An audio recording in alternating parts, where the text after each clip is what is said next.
तो अब अपन 5 kingdom classification पढ़ना स्टार्ट करते हैं जो आर.एच. विटेकर ने दिया था। क्या है 5 किंगडम? तो एक है मोनेरा किंगडम जिसमें सारे बैक्टीरियाज पढ़े जाते हैं, सारे प्रोकैरियोटिक ऑर्गेनिजम्स पढ़े जाते हैं। फिर इसके बाद होते हैं प्रोटिस्टा किंगडम, फिर होता है फंजाई, फिर एनिमिलिया होता है और एक होता है प्लांटे। तो अपन स्टार्ट कर रहे हैं सबसे पहले किंगडम से, जिस किंगडम का नाम है मोनेरा किंगडम। तो अपन फर्स्ट किंगडम स्टार्ट करेंगे और यहाँ पे जो किंगडम अपन पढ़ रहे हैं ये किंगडम है किंगडम मोनेरा, मोनेरा किंगडम। चलो तो अब मोनेरा किंगडम की कुछ प्रॉपर्टीज देखते हैं। जब बात की जाती है मोनेरा किंगडम की तो यहाँ पे स्पेशली जो ऑर्गेनिज्म के बारे में अपन पढ़ते हैं वो ऑर्गेनिज्म बैक्टीरिया होते हैं। मोनेरा किंगडम में अपन स्पेशली बैक्टीरिया के बारे में पढ़ते हैं। तो यहाँ पे अपन जनरली किसके बारे में पढ़ने वाले हैं? बैक्टीरिया के बारे में पढ़ेंगे। अब सबसे पहली प्रॉपर्टी के बारे में अगर मैं बात करूं मोनेरा किंगडम की, तो जो ऑर्गेनिजम्स या फिर पर्टिकुलरली अपन बोले बैक्टीरिया, तो बैक्टीरिया जो मोनेरा किंगडम में पाए जाते हैं वो सारे के सारे प्रोकैरियोटिक ऑर्गेनिज्म होते हैं। तो अपन फर्स्ट पॉइंट लिख सकते हैं कि प्रोकैरियोटिक ऑर्गेनिज्म, इसका मतलब क्या? इनके पास वेल डिफाइंड न्यूक्लियस नहीं है। तो अपन लिख सकते हैं they do not have well defined nucleus, well defined nucleus. इन लोगों के पास जो न्यूक्लियस है ये वेल डिफाइंड न्यूक्लियस नहीं होता है, इसलिए जो ऑर्गेनिज्म होते हैं ये कैसे ऑर्गेनिज्म होते हैं? प्रोकैरियोटिक ऑर्गेनिज्म हो गए। ये हो गया अपना फर्स्ट पॉइंट। सेकंड पॉइंट के बारे में अगर मैं बात करूं तो सेकंड पॉइंट अपन ये लिख सकते हैं कि जो ऑर्गेनिजम्स होते हैं ये बहुत अबंडेंट होते हैं। तो अपन लिखेंगे they are most abundant, most abundant organisms, most abundant organisms. Most abundant का मतलब क्या होता है? तो इसको समझते हैं अपन। अबंडेंट का मतलब होता है ऐसे ऑर्गेनिजम्स जो अपने एनवायरनमेंट में या अपने सराउंडिंग में सबसे ज्यादा मात्रा में पाए जाते हैं। तो अपने एनवायरनमेंट या सराउंडिंग में जो सबसे ज्यादा मात्रा में पाए जाते हैं वो होते हैं बैक्टीरिया, जो आते हैं मोनेरा किंगडम के अंदर। इसका एग्जांपल बताता हूं। अगर अपन एक मुट्ठी सॉइल उठाते हैं, जैसे मैं गया बाहर और बाहर जाके मैंने एक मुट्ठी सॉइल उठाया, तो एक मुट्ठी सॉइल में लगभग मिलियंस ऑफ बैक्टीरिया होते हैं। क्योंकि माइक्रोस्कोपिक होते हैं तो अपने को दिखते नहीं है, बट फिर भी अगर एक मुट्ठी सॉइल उठाते हैं तो उसमें थाउजेंड्स या फिर मिलियन ऑफ बैक्टीरिया या बहुत ह्यूज अमाउंट में बैक्टीरिया प्रेजेंट होते हैं। तो सेकंड पॉइंट अपन लिख सकते हैं कि they are most abundant organisms. अब थर्ड पॉइंट के बारे में अगर मैं बात करूं तो इनकी जो सेल वॉल होती है, इनकी जो सेल वॉल होती है केमिकल से मिलकर बनी होती है जिसे बुलाया जाता है पेप्टिडोग्लाइकन। तो इनकी सेल वॉल जो होती है ये बनी होती है पेप्टिडोग्लाइकन से, पेप्टिडोग्लाइकन से इनकी सेल वॉल बनी होती है पेप्टिडोग्लाइकन से। और पेप्टिडोग्लाइकन जो होता है ये बना होता है sugar plus amino acids, sugar plus amino acid. तो पेप्टिडोग्लाइकन कैसे बना है? तो ये जब शुगर और अमीनो एसिड आपस में जुड़ते हैं तब जाके यहाँ पे केमिकल का फॉर्मेशन होता है जिसे बुलाता है पेप्टिडोग्लाइकन।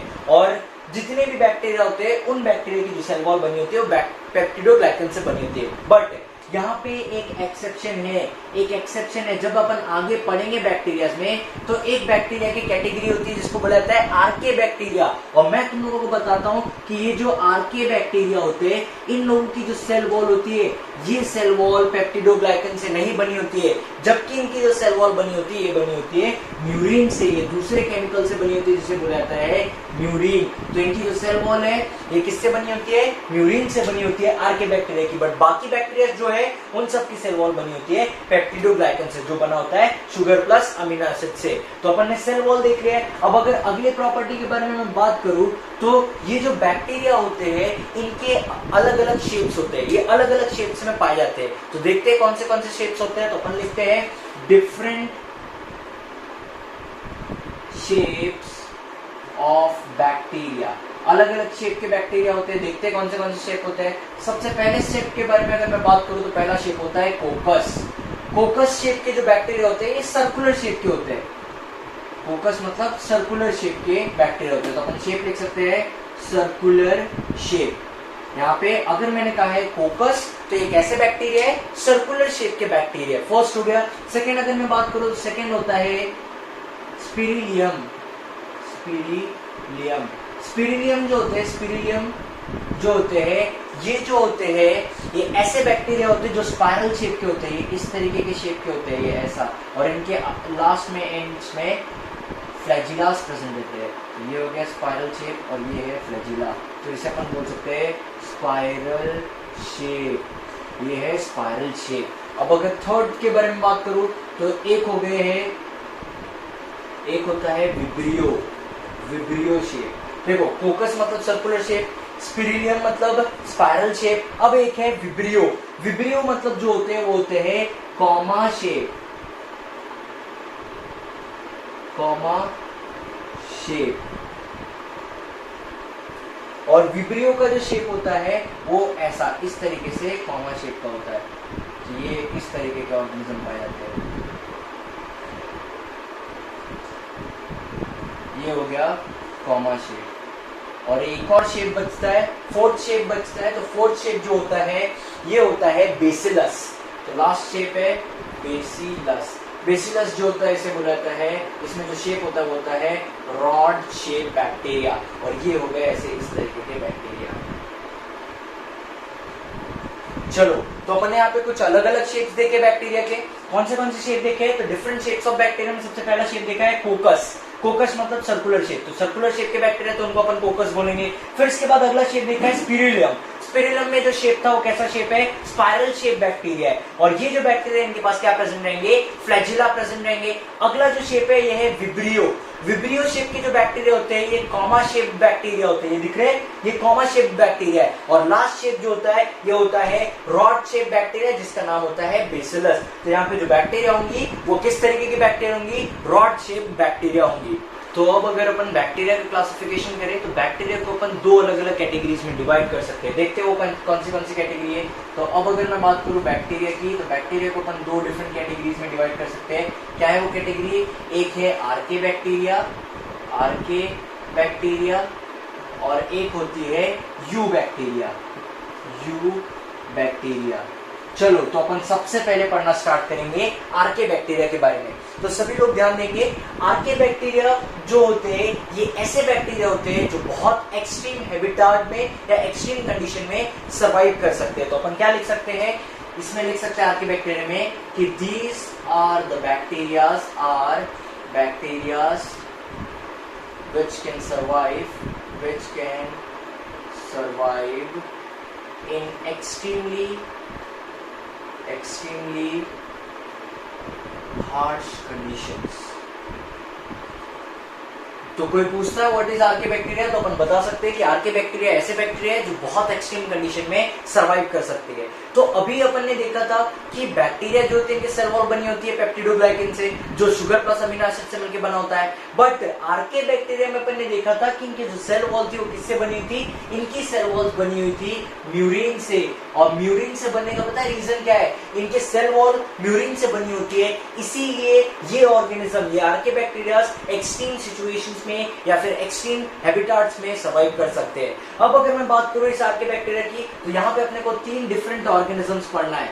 सबसे पहला ऑर्गेनिज्म जो है ये है थर्मो एसिडोफाइल्स, थर्मो एसिडोफाइल्स।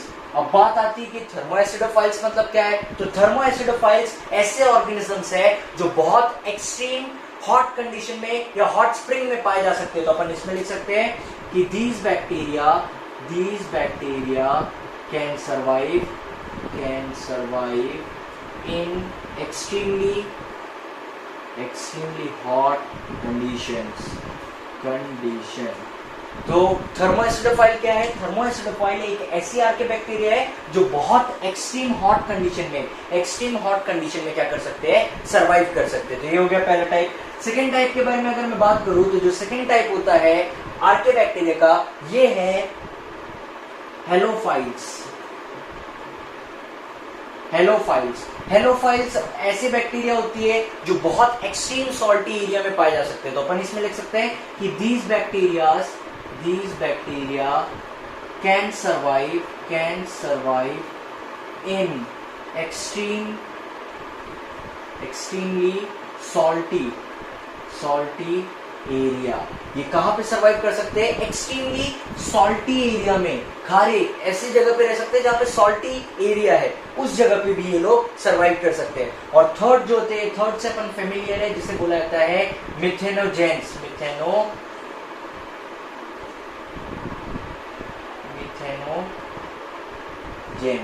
तो थर्ड जो होते हैं मिथेनोजेंस के बारे में अगर मैं बात करूं तो जनरली ये पाए जाते हैं रूमिनेंट एनिमल्स के गट में। तो मैं ऐसे लिख सकता हूं found in the gut of ruminant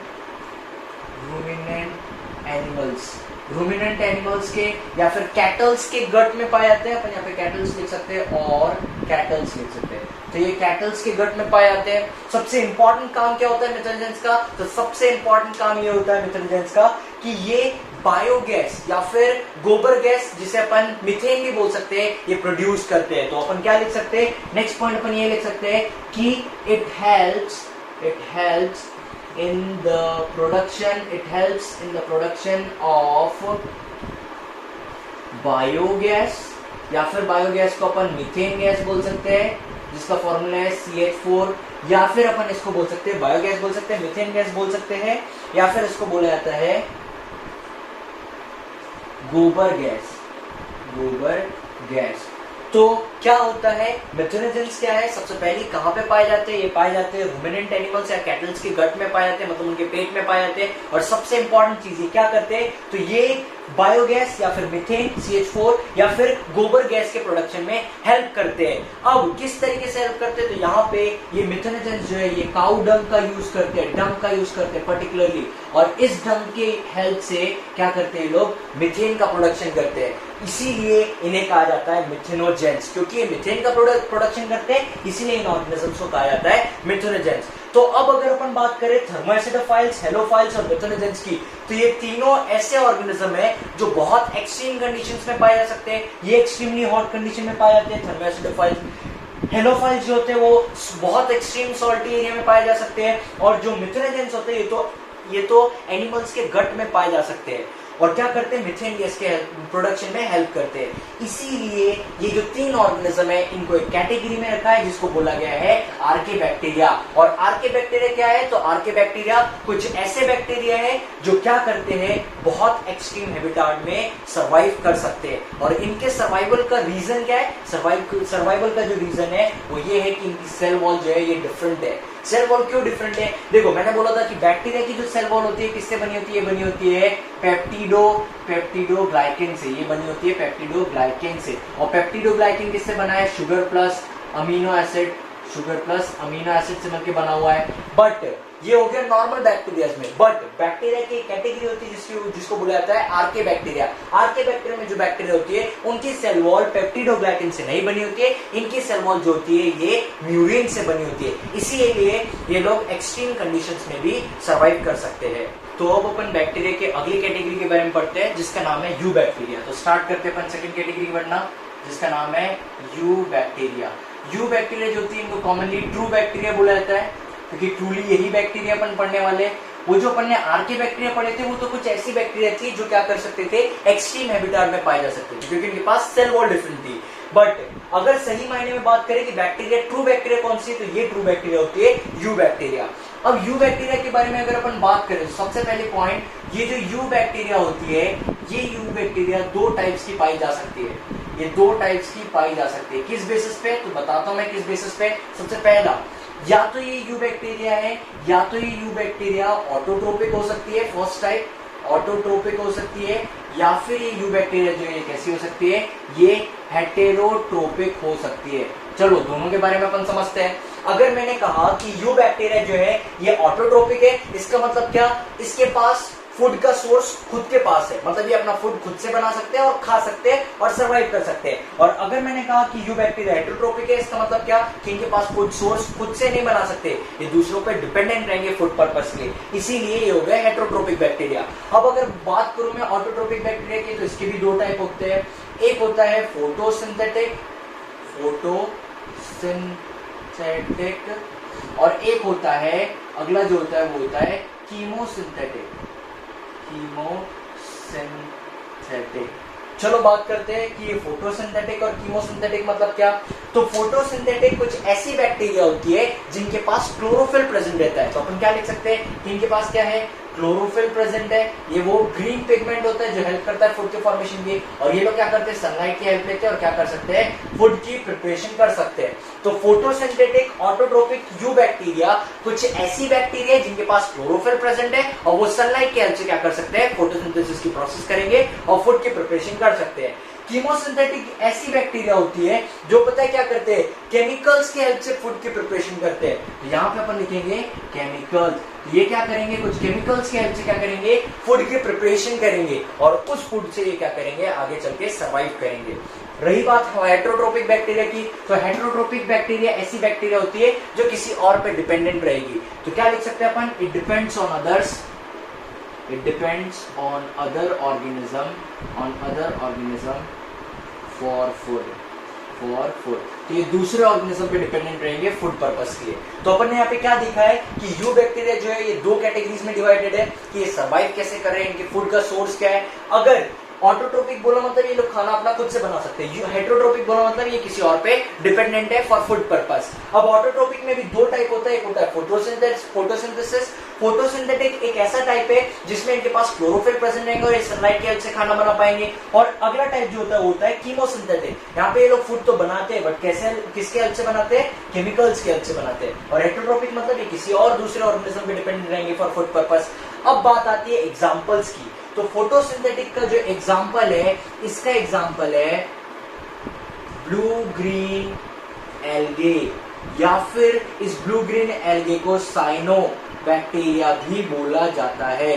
तो यहाँ पे फोटोसिंथेटिक बैक्टीरिया का जो एग्जाम्पल है, उसका एग्जाम्पल का नाम है ब्लू ग्रीन एल्गे, या फिर उसको साइनो बैक्टीरिया भी बोला जा सकता है। अगर मैं बात करूं कीमोसिंथेटिक के एग्जाम्पल की, तो कीमोसिंथेटिक के जो एग्जाम्पल है, इसके दो एग्जाम्पल है, एक है नॉस्टॉक और एक है एनाबेना।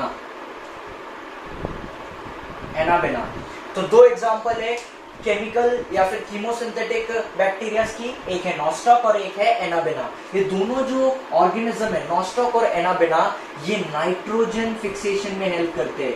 ये दोनों जो है ये नाइट्रोजन फिक्सेशन में हेल्प करते हैं। ये जो नॉस्टॉक होता है, इसका डायग्राम दिखाता हूँ। ये जो नॉस्टॉक होते हैं ये कॉलोनियल बैक्टीरिया होती है, इस तरीके से कॉलोनीज में प्रेजेंट रहती है। तो ये जो मैंने स्ट्रक्चर बनाया ये क्या है, ये एक नॉस्टॉक है, ये दूसरी नॉस्टॉक है, तीसरी नॉस्टॉक है। तो क्या हुआ, यहाँ पे बहुत सारी नॉस्टॉक एक साथ रह रही है। इसका मतलब क्या, मैं बोल सकता हूँ कि नॉस्टॉक यहाँ पे कॉलोनीज में रह रही है और इनकी कॉलोनीज को प्रोटेक्ट करने के लिए इनके आजू बाजू एक जिलेटिनस शीट रहती है। तो ये जो मैं डॉटेड लाइन बना रहा हूँ ये वो जिलेटिनस शीट है जो क्या कर रहे हैं, इनको प्रोटेक्ट कर रहे हैं एक्सटर्नल सराउंडिंग से। तो इसे अपन क्या कह सकते हैं कि ये एक नॉस्टॉक हो गया, फिर ये क्या हो गया, तो ये हो गया जिलेटिनस शीट। ये जिलेटिनस शीट क्या करेगा, तो ये जिलेटिनस शीट प्रोटेक्ट करके रखेगा इन बैक्टीरियाज को। सबसे इंपॉर्टेंट चीज कि ये जो बैक्टीरिया है नॉस्टॉक को अपन पहली चीज तो ये लिख सकते हैं कि एक ऐसी बैक्टीरिया ये है कॉलोनियल बैक्टीरिया। कॉलोनियल बैक्टीरिया का मतलब क्या, ये बैक्टीरिया जो रहेंगी कॉलोनीज में रहेंगी। देख रहे हो तुम लोग यहाँ पे एक नॉस्टॉक, दो नॉस्टॉक, तीन नॉस्टॉक, ऐसे बहुत सारे नॉस्टॉक एक साथ जुड़े हुए हैं कॉलोनीज में। और इनको प्रोटेक्ट करने के लिए इनके आजू बाजू क्या है, तो इनको प्रोटेक्ट करने के लिए इनके आजू बाजू जिलेटिनस शीट प्रेजेंट है। अब सबसे इंपॉर्टेंट चीज मैंने अभी बताया कि जो नॉस्टॉक और एनाबेना होती है ये दोनों क्या करते हैं, नाइट्रोजन फिक्सेशन करते हैं। तो क्या होता है, इन नॉस्टॉक में एक स्ट्रक्चर पाया जाता है जिसको बोला जाता है हेटेरोसिस्ट। तो ये जो मैंने स्ट्रक्चर बनाया इसको बोला जाता है हेटेरोसिस्ट। और यही हेटेरोसिस्ट जो है ये स्ट्रक्चर रिस्पॉन्सिबल होता है नाइट्रोजन फिक्सेशन के। तो अपन लिख सकते हैं इट इज रिस्पॉन्सिबल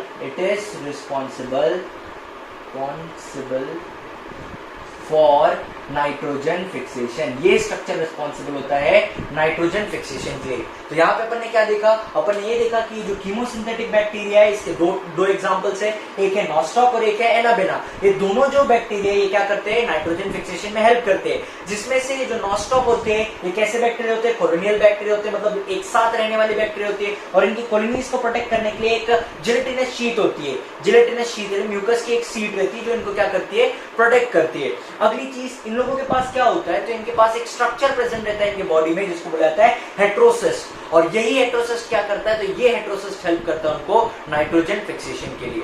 तो अपन ने बैक्टीरिया की दो कैटेगरीज पढ़ ली है, एक यू बैक्टीरिया पढ़ा और एक अपन ने आर्के बैक्टीरिया पढ़ा है। अब अपन देखते हैं कि क्या बैक्टीरिया अपने लिए बेनिफिशियल है या फिर अपने लिए बैक्टीरिया हार्मफुल है। तो सबसे पहले अपन देखेंगे बेनिफिट्स। तो अपन देख रहे हैं यहाँ पे बेनिफिट्स ऑफ बैक्टीरिया, कि बैक्टीरिया से ह्यूमंस को क्या फायदा है।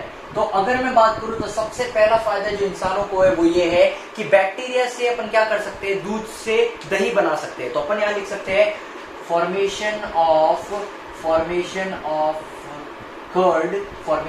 Curd from milk.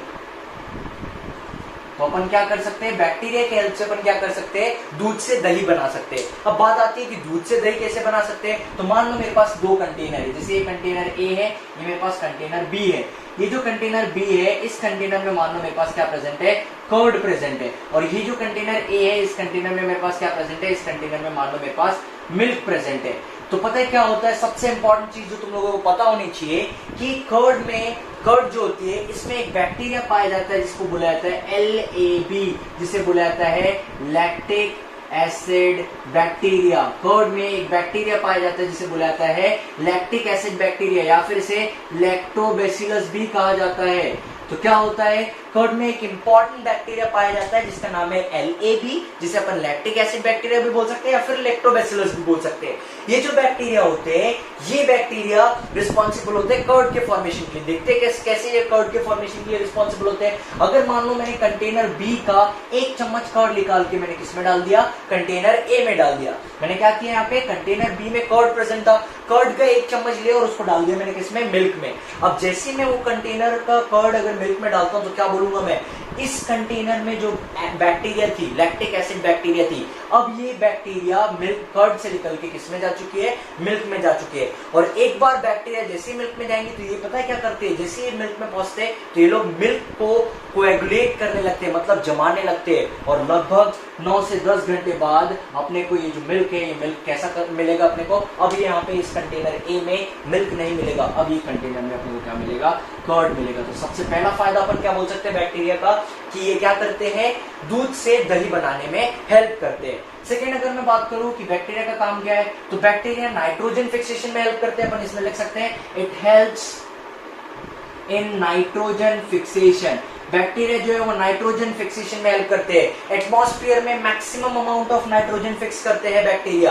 अब अगर मैं बात करूं ये कैसे नाइट्रोजन फिक्सेशन में हेल्प करते हैं, तो अब भी अपन ने पढ़ा कि जो नॉस्टॉक और एनाबिना है, ये हेल्प करते हैं नाइट्रोजन फिक्सेशन में, उनके पास हेटेरोसिस्ट पाया जाता है। तो अपन एग्जांपल लिख सकते हैं, नॉस्टॉक एंड एनाबिना। एनाबिना और नॉस्टॉक दो ऐसे बैक्टीरिया है जो नाइट्रोजन फिक्सेशन में हेल्प करते हैं। थर्ड पॉइंट अपन ये लिख सकते हैं कि ये जो पता है तुम लोगों को एंटीबॉडीज के बारे में पता होना चाहिए, एंटीबॉडीज को बनाने में भी कई बैक्टीरिया हेल्प करते हैं। तो अपन ये थर्ड पॉइंट ऐड कर सकते हैं, it also helps in the formation of antibodies. Antibodies बनाने में भी हेल्प करते हैं बैक्टीरिया। और चौथा पॉइंट सबसे इंपॉर्टेंट पॉइंट है, ध्यान देना। देखो अपन चार इंपॉर्टेंट बेनिफिट्स पढ़ रहे हैं। सबसे पहला बेनिफिट क्या है कि दूध से दही बनाने में हेल्प कर रहे हैं। फर्स्ट पॉइंट, यहाँ पे कौन सा बैक्टीरिया लगा है, यहाँ पे जो बैक्टीरिया लगा है उसे अपन LAB बोल सकते हैं या फिर लैक्टोबैसिलस बोल सकते हैं। फिर ये नाइट्रोजन फिक्सेशन में भी हेल्प करते हैं, इसका एग्जांपल है नॉस्टॉक और एनाबिना। अगली चीज, ये एंटीबॉडीज बनाने में भी हेल्प करते हैं। और सबसे इंपॉर्टेंट चीज, मैक्सिमम बैक्टीरिया जो होते हैं ये होते हैं डीकंपोजर्स, मतलब ये क्या करते हैं, डेड और डिकेइंग मटेरियल को सिंपल फॉर्म में कन्वर्ट करते हैं और इस तरीके से ये लोग क्या करते हैं, इन्वायरमेंट को क्लीन करते हैं। तो ये कुछ इंपॉर्टेंट बेनिफिट्स है बैक्टीरिया के। तो अभी अपन ने देखा था कि बैक्टीरिया से इंसानों को या फिर लिविंग ऑर्गेनिजम्स को क्या क्या फायदा है। अब अपन देखेंगे हार्मफुल इफेक्ट्स ऑफ बैक्टीरिया। तो देखेंगे अपन कि किस तरीके से बैक्टीरिया इंसानों के लिए या लिविंग ऑर्गेनिजम्स के लिए हार्मफुल है। तो अपन देखेंगे harmful effects of bacteria. Bacteria किस तरीके से हार्मफुल है लिविंग ऑर्गेनिजम्स के, वो देखेंगे। तो सबसे इंपॉर्टेंट चीज बता रहा हूं मैं, बैक्टीरिया जो होते हैं इनको पैथोजेंस भी बोला जाता है। पैथोजेंस बोला जाता है, पैथोजेंस इन्हें कहा जाता है, पैथोजेंस। अब बात आती है पैथोजेंस मतलब क्या होता है। तो पैथोजेंस उन ऑर्गेनिजम्स को बोला जाता है, उन माइक्रो ऑर्गेनिजम्स को बोला जाता है जो लिविंग ऑर्गेनिजम्स को डिसीज कॉज करते हैं। तो बैक्टीरिया पता है क्या होता है, ये बैक्टीरिया जो होते हैं ये लिविंग ऑर्गेनिजम्स को डिसीज कॉज करते हैं, जैसे इंसानों को डिसीज कॉज करते हैं, जानवरों को, प्लांट्स को डिसीज कॉज करते हैं, इसीलिए इन लोगों को पैथोजेंस बोला जाता है। तो पैथोजेंस मतलब क्या होते हैं, pathogens are the micro organisms which causes disease in humans, plants and animals. तो पैथोजेंस क्या है? पैथोजेंस ऐसे माइक्रो ऑर्गेनिजम्स है जो क्या करते हैं, डिसीज कॉज करते हैं ह्यूमंस को, प्लांट्स को और एनिमल्स को। क्योंकि ये लोग डिसीज कॉज करते हैं बैक्टीरिया, इसीलिए इनको पैथोजेंस बोला जाता है। अगर एग्जांपल की बात करूं तो इंसानों में जो कॉज की जाने वाली डिसीजेस है, एक डिसीज है कॉलेरा। कॉलेरा एक डिसीज है, ये जो डिसीज है कॉलेरा ये बैक्टीरिया के कारण होता है। दूसरी डिसीज अपन बोल सकते हैं इसमें टाइफॉइड। टाइफॉइड भी जो डिसीज होती है ये होती है बैक्टीरिया के कारण। तो ये सबसे इंपॉर्टेंट हार्मफुल इफेक्ट है बैक्टीरिया का।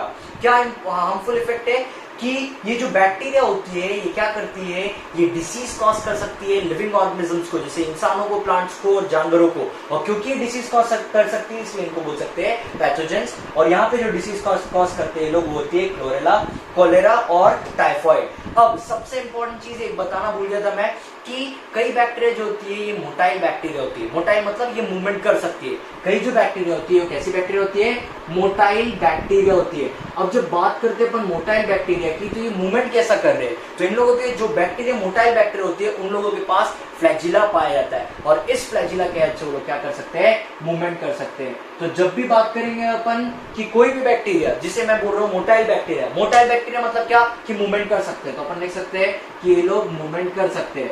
तो अगर वो लोग मूवमेंट कर पा रहे हैं तो उनके पास क्या प्रेजेंट है, फ्लैजिला प्रेजेंट है। जैसे मान लो ये बैक्टीरिया है कि ये उसका फ्लैजिला प्रेजेंट है और इस फ्लैजिला के हेल्प से वो लोग क्या कर सकते हैं, मूवमेंट कर सकते हैं। तो यहाँ पे अपन ने सबसे पहला किंगडम पढ़ लिया है बैक्टीरिया।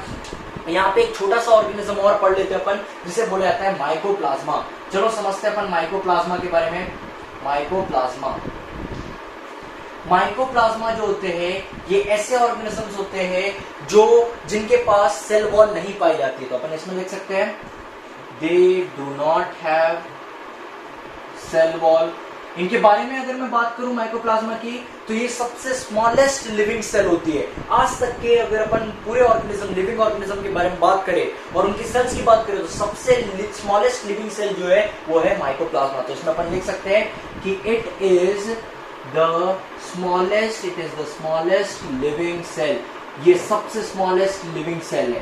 थर्ड चीज अगर मैं बात करूं तो सबसे इंपॉर्टेंट चीज, ये जो माइक्रोप्लाज्मा है ये बिना ऑक्सीजन के भी सर्वाइव कर सकते हैं। तो अपन लिख सकते हैं इट कैन या फिर they can survive without oxygen. ये बिना ऑक्सीजन के भी सरवाइव कर सकते हैं। तो ये कुछ इंपॉर्टेंट पॉइंट है माइक्रोप्लाज्मा के। क्या है कि इन लोगों के पास सेल वॉल नहीं होता है, पहली चीज। दूसरी चीज कि ये सबसे स्मॉलेस्ट लिविंग सेल होते हैं और तीसरी चीज कि ये बिना ऑक्सीजन के भी सरवाइव कर सकते हैं। इन लोगों की एक और इंटरेस्टिंग चीज बताता हूं, इन लोगों को जोकर ऑफ प्लांट किंगडम भी कहा जाता है। They are also known as joker of plant kingdom का इसको जोकर भी कहा जाता है।